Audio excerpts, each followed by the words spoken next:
Let her conquer fear and fall like a sword. I run into the heat of day, like a knife I fight until the fight is won. In the rain I save each and every one till this war is won.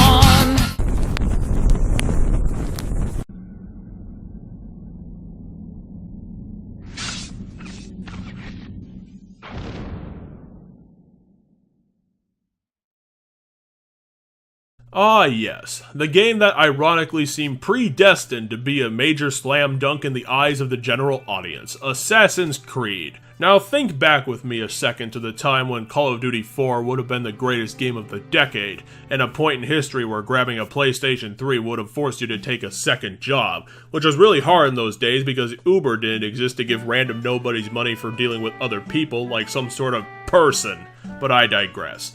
Assassin's Creed. It started off as such a promising idea, becoming an assassin and playing through the natural stereotypes of someone who deals in information and throat flesh, interrogating some shady people, taking everything you need to know your target's every move, and then getting away from difficult chases by disguising yourself as straw. It was such an idea that Ubisoft banked on it so hard that they wrote the game to be a trilogy before they even got off the ground with this early 360 era original IP. The game kicks off and puts us in the shoes of some pasty yahoo named Desmond, who has bungled himself into a bit of trouble by showing up to his bartending shift on time and then getting black-bagged in the alley by Abstergo, an organization using the Animus to try and find something through Desmond's genetic memories. Things he's inherited from a family line with a strange draw to having only one career path for 17 or 150 generations, depending on how long this gravy train has on its tracks. The memories Abstergo is dredging up from Desmond's past is from the man we already know on this series, Altair Last Nemo, who is a cardboard cutout that sporadically gained sentience one day in a time when cardboard wasn't invented. It wasn't a real great point early on in the original game that the characters directly state or strongly imply that what the player is doing as Altair's controller is essentially pointless. What Abstergo wants is the game's plot device, not watching Desmond fanny around playing a water-soluble human simulator as he kills a bunch of dudes that even they can't give shit one about because it's on the road to bonding his genetics close enough to Altair that he can relive the memory they want to see. It's a pretty good analogy for the entire game actually, that the game's core idea, gameplay, and everything else that it's trying to do is just endlessly putting obstacles in the way of everybody from the main characters to the NPCs to the player themselves. It was such a twist ending that followed the opening cutscene because at least that was moderately interesting. Altair fucks up an assassination amazingly badly that it's a god-given miracle that he wasn't immediately murdered while some Templar man of the hour is recovering the Ark of the Covenant containing the thing they're fighting over, and Altair gets cut from the team. Almost literally, but Altair's spectacular plays he made in Altair's Chronicles managed to have him avoid execution as the game reveals that the two comrades of Altair's team on that mission lost their arm and their life in exchange for the magical thingamajig. Afterwards, in order to undo this Metroidvania start of the game, where Altair is reduced to no weapons and noob status, is that he's given a hit list and set to it.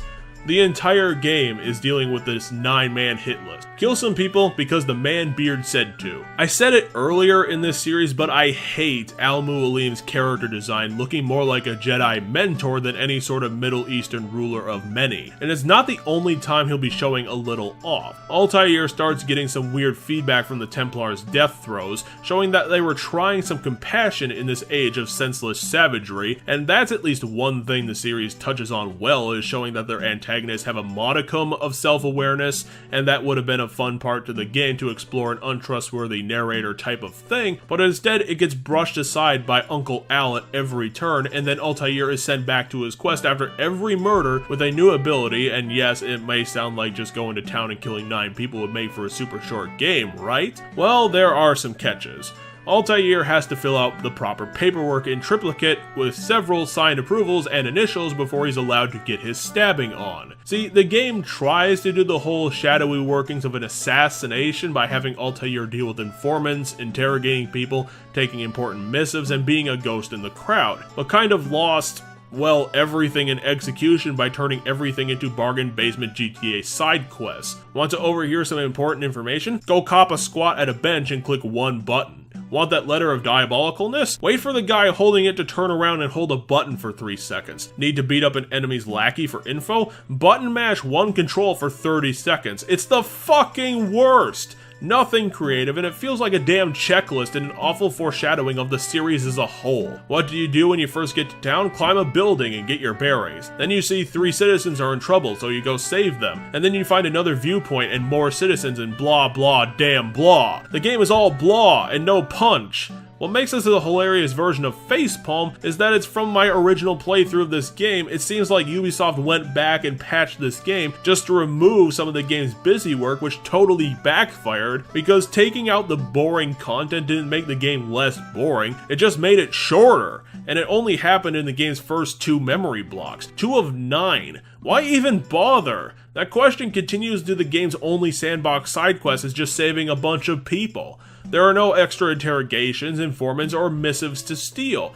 just more building climbs and soldier murdering. And considering the game's legendarily terrible combat system, why would you want to add more combat to your already ungainly repertoire? Big issue 1 and only. It's a 1-button combat system. Either smash the attack button the whole time or wait for counters. I'd pick the counters because they are the most reliable. If you button mash attack, there is a lot of times that the enemies will just brush aside the attacks and hurt you in the bargain. The game has no extra weapons, not a lot of attack combos that work or do much to add extra damage, and ultimately, it's a boring button masher with copy-paste bad guys hurting copy-paste NPCs. The incentive to do the extra stuff is that it gives you extra health, and that's fine early on, but later on when you'll get 10 extra bars just by doing the quest line, there's really no point to it. You get all your health back after every combat situation you survive, so again, why is so much of it existing at all? Now you could get away with all this climbing, exploring, and getting around the hub world if they were interesting to explore and full of side quests to do, like any other sandbox, in the here and now, which is why 10 years passing Assassin's Creed did it negative favors in terms of aging well.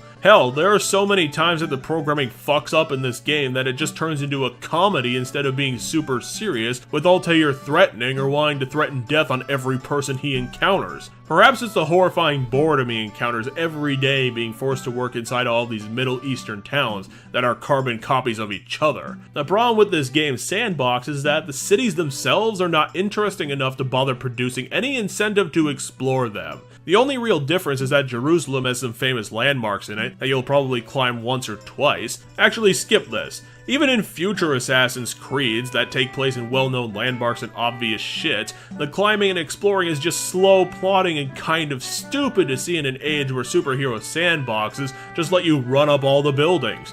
Trying to figure your way into hard-to-reach areas for flags and other nonsense isn't calculating and puzzlingly satisfying. It's just frustrating and a waste of time. Of course, all of this isn't revolutionary opinion-wise. The game has been fully criticized up and down the boards for its samey objectives, checklist-style progression, and non-existent and bullshit side quests that make this game's sandbox just feel like window dressing instead of the massive plate of which to eat all the fun sandwiches you can stomach. I can't stomach even half of one that Ubisoft's early adopters put on the table. Everything from the hub world kingdom thing down to the Assassin's Bureau to the game's bizarrely moronic AI work is just a simply awful waste of potential of a great idea. This isn't helped by the game's dual storyline system between the Altair assassinations in the past and the Desmond stuff in the future. Honestly, the Desmond scenes just probably should have been full cutscenes, since all you do in them is talk to the technician and get yelled at by the scientist, then you sit down and have a nap. And I know there are probably secrets and flavor text to find in this one room, but as you can see, the location is so drab and uninteresting, something so opposed to being explored that it just crushes squashes any attempt to do so, mostly because of the bullshit level of sneakiness to which the game may or may not have stashed its secrets. The issue between the two storylines is that they aren't building on each other, simply fighting each other for screen time, reducing each one's importance while they both remain totally unconnected to any sort of player involvement. This is an issue with the game being so dull that it's not immersive, and the game being so la-di-da with its framing device and obvious backlogging of all the exposition that makes this game just feel like a setup for sequels rather than a game in its own right. Stop being all mysterious and just have something happen in the Desmond bits up until the ending cutscene. I would even be up for random ghosts appearing in front of him and telling him when the apocalypse is coming. Can I get literally anything other than this white box that is his prison? Desmond should feel imprisoned. The player shouldn't be feeling that bored. So after hours and hours, or what feels like 50 hours of tedium, the game finally gets going and the twist is at hand. Al-Mualim lied and was killing all of his old allies or just people who knew about the Ark of the Covenant because he wanted the power all along, and now Altair will have to do something about it. This really was a dumb and very obvious twist, since Al-Mualim talks like a dodgy philosopher and looks like Emperor Palpatine. Of course he wasn't trustworthy. Plus, the way he uses the Piece of Eden is pathetic. He creates glass versions of all the Templars from the game that die in 2 seconds, and then uses the piece to teleport around the room. Hell, he probably should have just killed Altair and made it that much harder for this boring-ass game to gain any traction as a fandom. Anyway, terrible boss fight over with, leads the player to the final twist in the Desmond half. The Templars are going to pick up the rest of the pieces thanks to an incredibly convenient map apparently hidden inside every one of the temptation balls for any adequately explained reason, and then it turns out that Desmond was left helpful clues about the future from the previous prisoner who coated the walls and floors in message blood. Then the game just gives up and dies.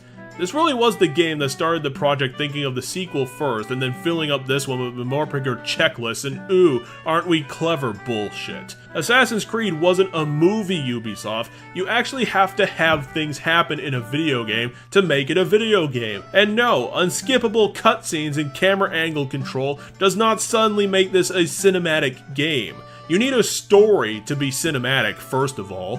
Assassin's Creed will probably go down in history as the game that failed hardest at using its own potential in trying to make a game about assassination more interesting with this arcing narrative about the pieces of Eden that never goes anywhere because Ubisoft just wants an infinite money-spinning machine rather than an actual franchise. The first Halo trilogy accomplished this crap 3 times better in just 3 games because they actually threaded a story through the titles instead of backlogging all the exposition until the 50th sequel. The Altair bulk of the game is incredibly dull since the checklist style nature of it means that you already know what you're in for before you even hit any of the hub worlds because every level of this game follows the same strokes, with the only interesting bits of the game being the actual assassinations led down by each one quickly becoming a standard chase mission if the player isn't exact and perfect, which is let down by the one-button combat and total lack of skill to the combat mechanics shown by all of the button mashing you have to do.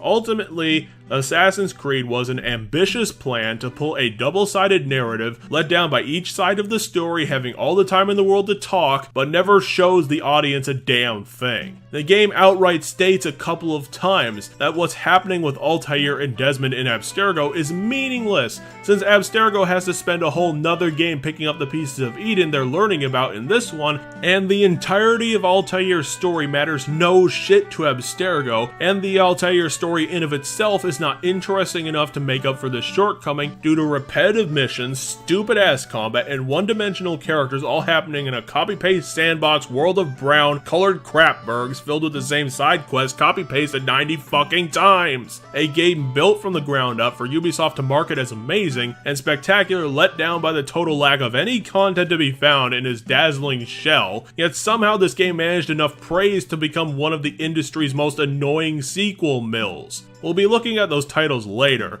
but for now let's cap off this retro review with a final score.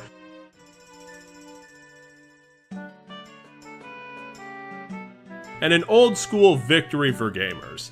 Thanks for watching.